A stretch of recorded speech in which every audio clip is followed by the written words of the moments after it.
Today, the job interview. We're going to talk about job interviewing, and I am going to give you my favorite tip. Yes, my favorite tip. This thing is simple and it's huge, and if you do it, just do it, I guarantee you will get hired even if you trip up a little bit along the way in the interview.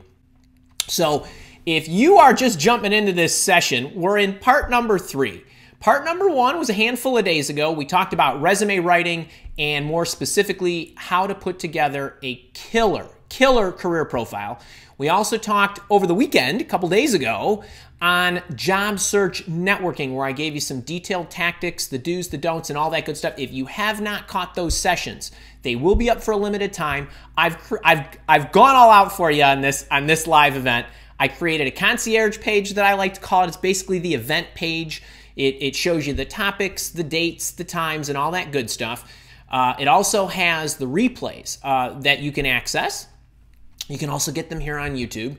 And there's some other goodies and other assets and things that you can grab as well. So check that out. The link is in the description. And if you have not yet subscribed to my YouTube channel, make sure, not only because of this event, and we still have another session on salary negotiation coming up in a couple days, but make sure that you subscribe because I give you new weekly videos as well as my live office hours on Thursday. So if you need assets to help you build a career you love, this is the place, and I love helping you do that. Let's get into the agenda for today. I'm going to talk a bit about just some basics, and I want to mention interview intervention for a moment. I do want to give you the number 1 tip that I want to share with you that will literally transform your interviewing ability, your ability to get hired. I'm going to teach you how to do this technique in all 3 phases of the job interview. If you don't know what the 3 phases of the job interview are, we're going to go through those too. So great to have you. Now, for those of you who, most of you know, but in case you do not, I've written 3 books, and the first book that I wrote, Interview Intervention, Communication That Gets You Hired, no job interviewing live session would be complete without me holding this book up and just letting you know, at this moment, it's free. This $29 book is free. I bought it for you. I also created an ebook and slaved over recording the audio for you, which you also get for free, and you get an ebook titled How to Interview the Employer, 75 Great Questions to Ask Before You Take Any Job. Now, this book, which I know a lot of you have, and you get free if you're in my boot camp or my interview intervention course. This book, I wrote it a number of years ago, and it's about methodology that I've developed about 15 years ago. If you do everything in the book talks about the reasons why you get hired. It's foundationally based on communication principles and psychology and what's happening when people are communicating. It happens to be written in a job interview setting. It talks about the reasons you get hired, about accurately exchanging information between you and the job interviewer, and doing that effectively so that you both are making informed decisions based on reality. The entire book is strategic. It breaks it down into processes. It gets very prescriptive as far as questions, answers, your questions, how to get the information you need, thank you emails, all kinds of good stuff. But it's all based on you making a great decision. And if you do everything in the book, statistically, we've been gathering stats for the last decade and a half, you have a 560% better chance of getting hired than other job seekers. And that's pretty awesome. So I want you to do, the good news is you can get the book for free, and I want you to do all that stuff. But the other piece of news is we're not going to talk about any of that stuff today. I want to let you know the book is out there for you to go get. I want you to get it. I want you to learn the tactics because it really will help you with your storytelling and your responses to any of the interviewing questions. So get that.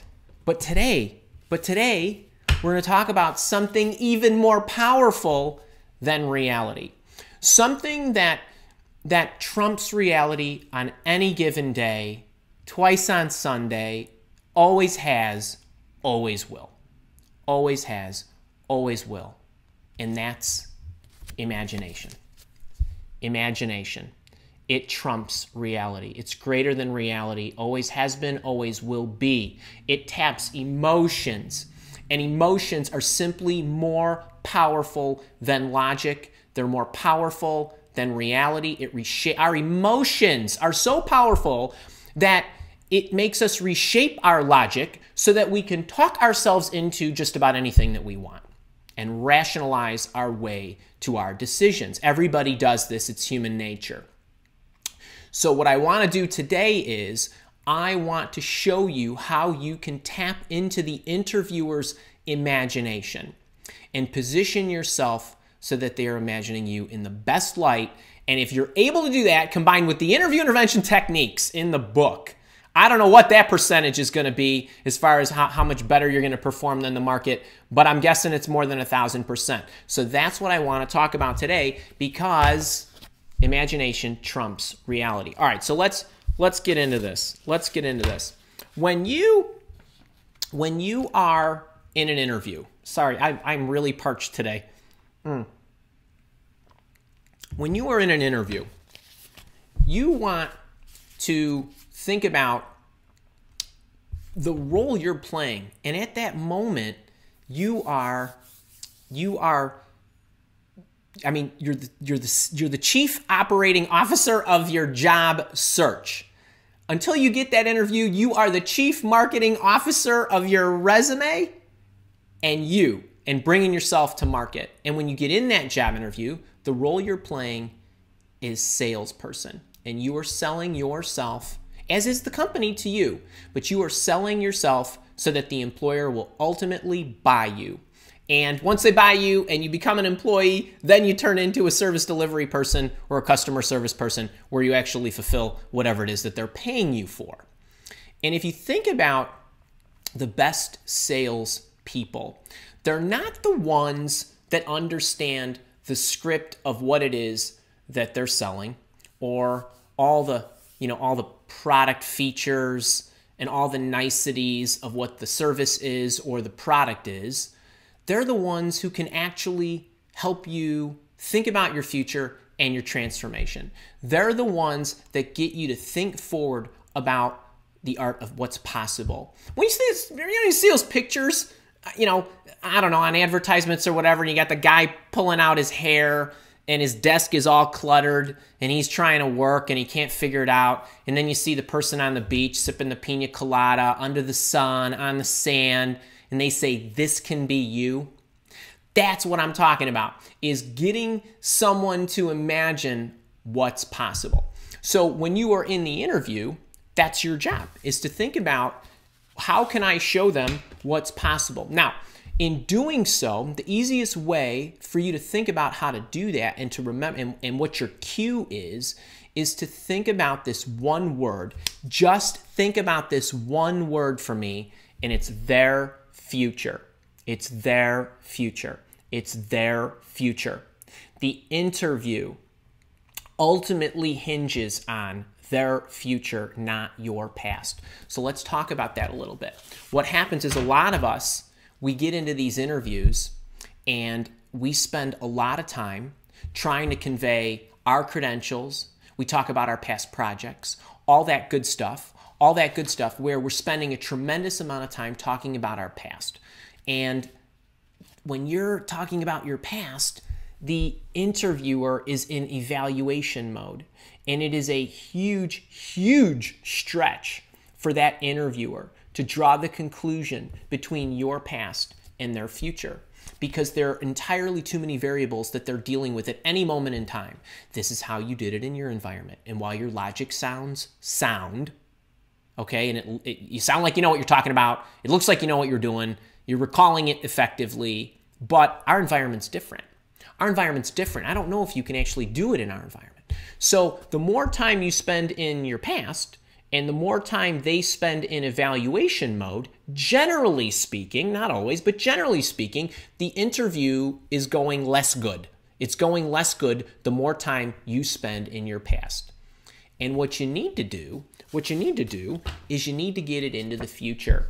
You need to get it into the future, and you need them to imagine more easily and And even though it's an imagination, you need them to extrapolate more accurately that you can do the job, and this is how you would do the job, and this is how their life's going to change, and this is how they're going to grow their revenue, and this is how they're going to cut their costs, or whatever it is that you're doing for them, or how their customers are going to be happy, whatever it is. So you have got to figure out how to get the discussion into the future. Now, I know you might be thinking out there and saying, well, Andy, I don't really control the interview. And they ask me questions, and they always ask me questions about my past. How am I going to shift the discussion from the past to the future? The one thing that I would say is you always keep thinking about their future is you control the interview. Anybody who wants control can get control of the interview, regardless of who's sitting on whatever side of the desk. So, and a lot of times you're given control right up front. So let's talk about how do you shift the discussion into the future at all three different phases of the job interview. And you think about your job interviews, and as soon as I say, if you are wondering what these three phases are, as soon as I say them, you're going to say, oh yeah, of course that's right, because this happens at every interview, nearly every interview. There's basically three phases, and most of the time, the entire portion that the interviewer thinks that he or she's controlling the interview, most of the time they want to talk about your past.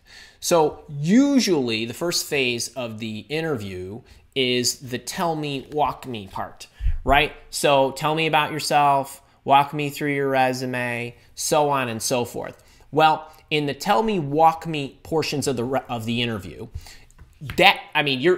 that's all you have to talk about is your past, right? So you're gonna walk through your background, or you're gonna tell them who you are or what you're about. And in those cases, if you have not seen my videos on the best answer to the tell me about yourself question, or the best way to respond to the walk me through your resume, there's two separate videos. They're both very popular. I would check them out to make sure that foundationally you understand what to do in advance of an interview to score big on those two questions.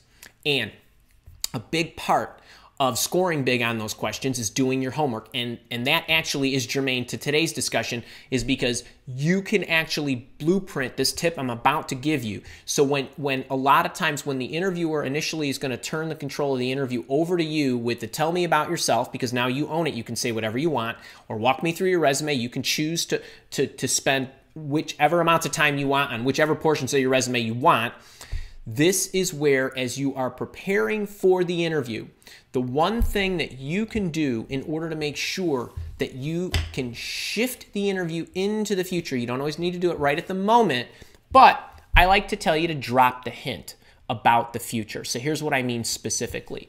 As you're walking through your resume, or you're telling them about your background, there are going to be some parts of your resume that are more in alignment with the job description and what it is they ultimately want you to do as an employee.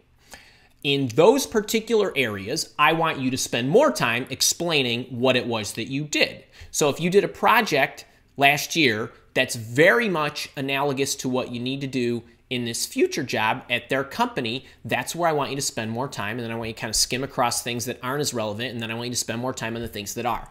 When you're planning, when you're doing your homework, I want you to make sure that you get some kind of phrase down where you're going to drop the hint as you're walking them through your resume, and you're going to say, well, this particular project here, this is a great project. As a matter of fact, I can't wait to tell you about this, because from what I saw from the job description, this particular project is very much in alignment with what it is you need me to do at your company.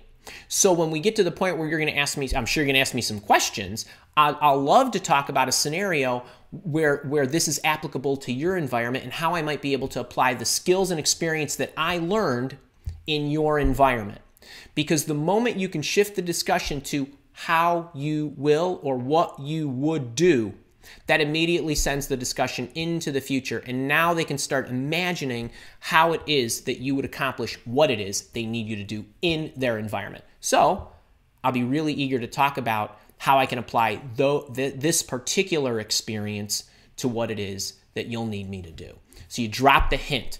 This is their cue. They probably weren't even going to ask you about some type of situational environment or a case study or project or whatever problem it is that they're trying to handle, but you've now planted the seed that you want to make sure that you cover that when they start asking you specific questions. All right, that's the first phase of the interview. Second phase of the interview is where they start asking you questions. So a lot of times they'll turn it over to you. They want a little bit of background because they're lazy and because they didn't read your resume and they don't really know you. So they want you to talk your way through it. But then eventually they get into some questions that they're going to ask you. When they get into the questions that they're going to ask you and you are answering them, I want you to make sure that you do a little tack on or an add-on to anything that you answer that is historical. So let me be really specific. I know a lot of people, they obsess over behavioral interviewing questions, which are the dumbest interviewing questions that anybody could possibly ask you in an interview because they provide no evidence of how you actually will do something in the future. But employers continue to do this. I don't know why. They're going to do it, so and I don't care about them. I care about you because you're here with me. So when they ask you about those questions in the past, tell me about a time when. Walk me through that project. Tell me how you organize this. Tell me how you plan that. Tell me how you handled somebody this way or that way. Whatever it is that they ask you about, that's historical. You know you're going to go into your past, and you know they're now going to be in evaluation mode. What you need to do is you need to tell your story according to the principles outlined in Interview Intervention. And tell the story, go through all the storytelling principles and all the things that I give you. As soon as you are about to wrap up that story, I don't want you to turn control of the interview back to them to let them run wild and go somewhere else. I want you to make sure that at that moment, anytime you answer a historical question that requires any kind of storytelling, because if it requires some lengthy answer, it means it's important to them, that they want to investigate those skills. Then I want you to immediately shift it into the future, and the easiest way to do that is, so this is how I handled that situation in my past. Do you have a situation at your organization or anticipate one where I might need to apply those skills so that I could share how I would handle that in your environment so you'll have a better understanding of whether I'd be a good fit for your company? So do you have a scenario or an example or a situation, whatever you want to call it, in your company that I could discuss how I would handle it so that you will know whether I'd be a better fit? There's not an interviewer out there who would not want to get that insight from you, because that's the insight that they should have gotten in the first place. Whenever you're talking about stuff in the future and I can see your logic and how exactly you would handle it, that's like feeding two birds with the same piece of bread. I'm getting the understanding of what your experience is like if this is your logic and how you would handle it in the future. But people want to spend a lot of time in your past as if they're not sure that you can. I can draw those conclusions if you tell me the route you will take in order to handle it in my environment. So shift it to the future. Then the third part of the interview is when you get to ask your questions. So when you get to ask your questions and you are in gathering mode, now you really control the interview. Just ask them my favorite question, which is, what is it? I know you guys have seen this. It's been in many videos, many live office hours. I always talk about, if I only had one question to ask in a job interview, this would be it. When you're talking with the interviewer, just ask him or her, if I was to take this job, or whoever was to take this job, a year from now, what specifically will the person have accomplished for you to know that it was successful? That the person was successful or the hire was successful, whatever it may be. Specifically, what will have been accomplished? What will have been completed? What will have been built? What will have been solved? Whatever. Get very, very specific. Now, the first thing about this question is the interviewer should be able to tell you that, because if the interviewer can't describe what success looks like to you, you're in real trouble, because you don't even know. You won't even know what success looks like as an employee. So most employers will know this.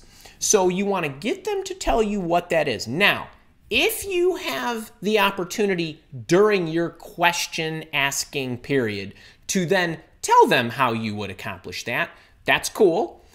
Just say, here's exactly how I would do that.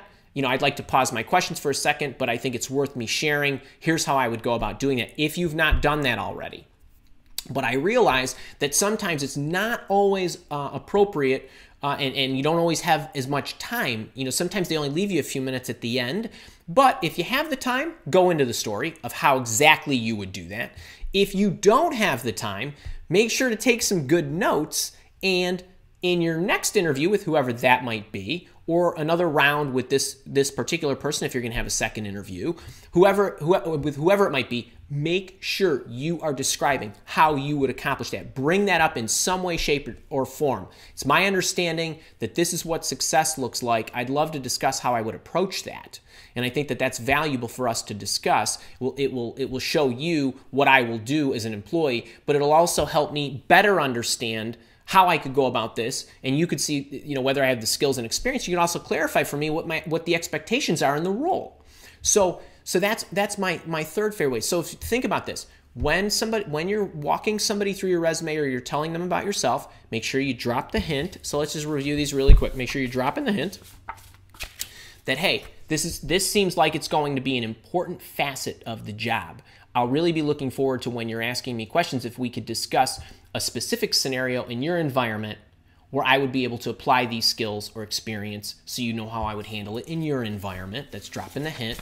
When you get into answering your questions, you want to make sure that anything that's historical that requires time for you to explain step 1, step 2, step 3, and so on, you want to make sure that you say, that's how I handled it in the past. Do you happen to have any specific scenario you'd like me to address in your environment so you know how I would handle it at your company, so that you can determine if I'm a good fit for that role? So that's the tack on. And then the third thing is, when you're gathering insight, make sure you ask the question, what does success look like in a year specifically? And then, whether in that interview, or maybe even a little in your thank you email, or in the next interview, whether it's in 5 minutes from now or whether it's in 5 days from now, you make sure that you include that in your story. So those are the three things. You want to make sure that you are constantly moving it to the future. And I want you to pause for a second.